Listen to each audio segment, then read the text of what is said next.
you spent a lot of time, and you mentioned Africa just now. So because we don't get to hear too many stories about Africa and the countries in Africa. We always seem to think of it as one landmass.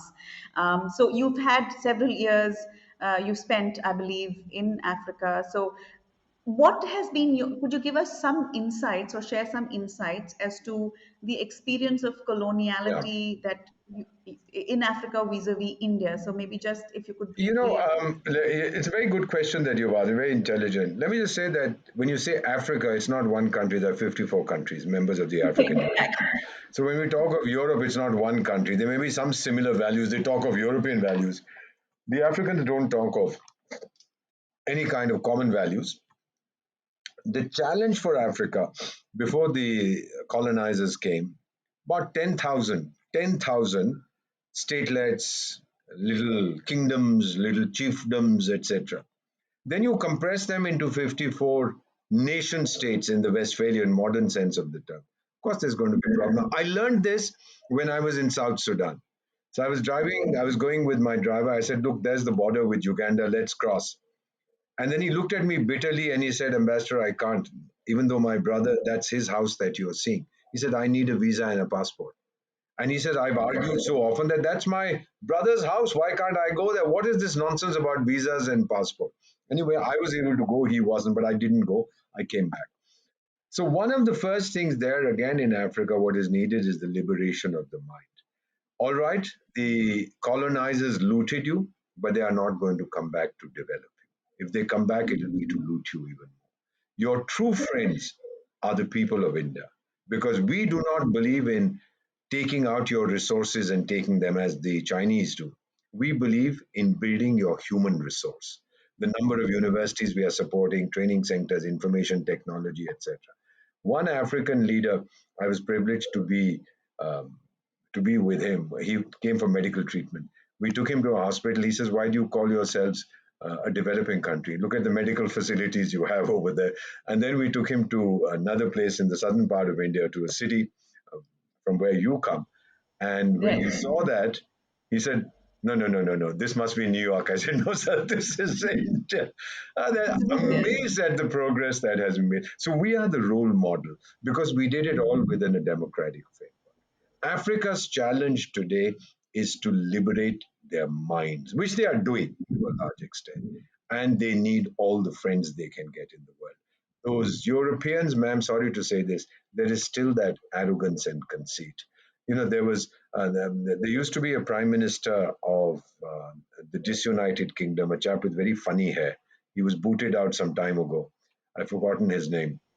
You're the man without a comb. Yes, yes, John Johnson, I think was his name, something like that. Yes, something like that. Something like Yes, that. yes. So he had once famously said, Africa's problem is not that we were once in charge. The problem is that we are no longer in charge.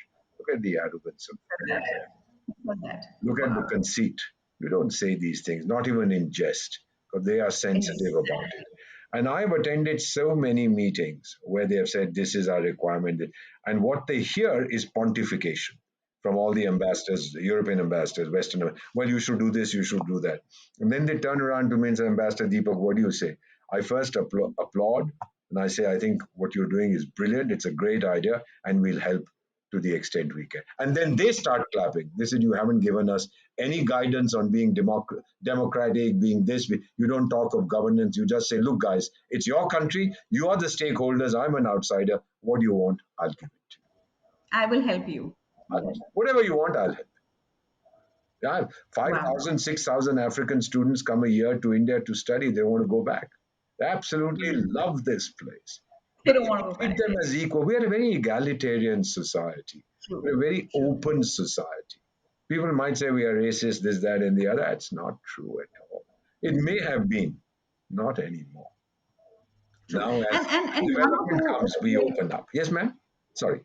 no, I was just saying that a couple of stray incidents don't define Absolutely. the As they there say, are exceptions. two swallows don't summer make kind of thing. So don't worry Right. about this. This is not, this is nothing. So in Africa, did you find that they've been able to shed this colonial mantle? Mentality, no. I would say it's a work in progress. Okay. They look at India, they say, we can do it. If India could, let's also try and do what India has achieved. They look at Kazakhstan, they say, no, no, we don't want that. So they understand, they say, we want to be like India. Open, democratic, free society. Because by tradition, the tribal structure, we use the word tribal for want of a better word, maybe the ethnic structure, those are very, very democratic systems, very open. And African justice, ma'am, is not retributive, it is Mm. restorative. Wow. Yeah. There's a very famous story. Uh, Let me see if I can get the figures correct. A fellow died with 19 buffaloes and wanted to give 50% to his wife and 30% to his daughter, 20% to his son. How do you divide 19 buffaloes? So the 19. village got together and gave him a buffalo. Yeah, gave the Ha, deceased fellow son. So it became 20. So now they 20. said 50, 10 go to the wife. Great. And then they said, all right, now since you have said 30%, that means six go to the daughter. All right, give her six. And then since you have said 3% or 15% or whatever, so now three go to the son. So that gives you 10 plus 6 plus 3, that's 19. So what happens to the 20th? So the village said, well, we gave you that buffalo, we're taking it back. You're taking it back. We just gave it to you to make the calculation. Beautiful, beautiful. Isn't it wonderful? Oh my And what God. Madiba Nelson Mandela had once said, and I heard him say this: if you want to go fast, go alone. If you want to go far, go together. Go together. Yes, Very yes. beautiful. Very beautiful. Beautiful.